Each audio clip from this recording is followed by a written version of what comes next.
1-2-3 stella, da oggi solo uno. Uno equivale a privato della formazione riminese che espugna nel migliore dei modi il Bindi di Pietracuta, legittimando lo strapotere gambetto a parte avuto fino a questo momento nel proprio girone.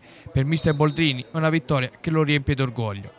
La squadra è stata compatta, l'abbiamo preparata bene questa partita perché la temevamo molto, sappiamo della forza del Pietracuta, squadra che è stata costruita anche, penso, per vincere, e quindi siamo venuti su molto agguerriti, molto concentrati. La squadra è stata veramente forte in tutti i reparti, non abbiamo concesso niente a parte una parata dove ci ha messo una piazza Temeroli, ma penso che nel complesso abbiamo offerto una ottima prestazione. Mentre per Fregnani una sconfitta amara che recita il mea culpa.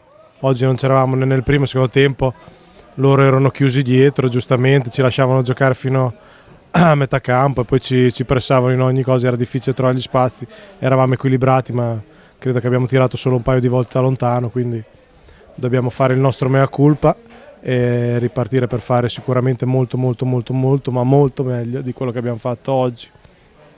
Grande, grandissima, la prova dei ragazzi di Boldrini che passano in vantaggio già dopo soli 30 secondi dal fischio d'inizio con uno splendido diagonale al volo di Viucai. La difesa locale non è esule da colpe. Al 14esimo la Stella raddoppia con una prudenza di Tacciuk che dopo aver evitato un avversario in dribbling calcia dai 25 metri togliendo le cosiddette ragnatele dall'incorso dei pali. Gol davvero splendido che merita il replay.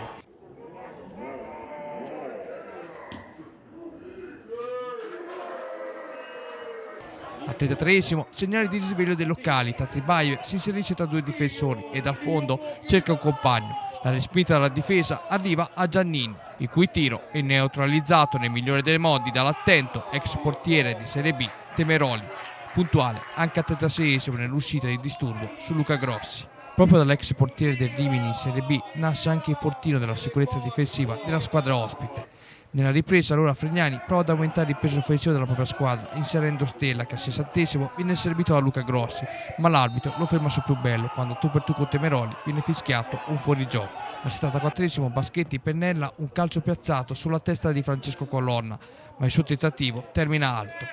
Il forcing dei ragazzi di Fregnani porta a due timidi tentativi, prima di Alessandrini e poi di Tani, ma l'esito non è quello sperato. Con la squadra locale sbilanciata, allora al 90esimo arriva il triste gialloblu. Mularoni parte in velocità sulla fascia destra e serve Tacciuk, il migliore dei suoi, atterrato in aria.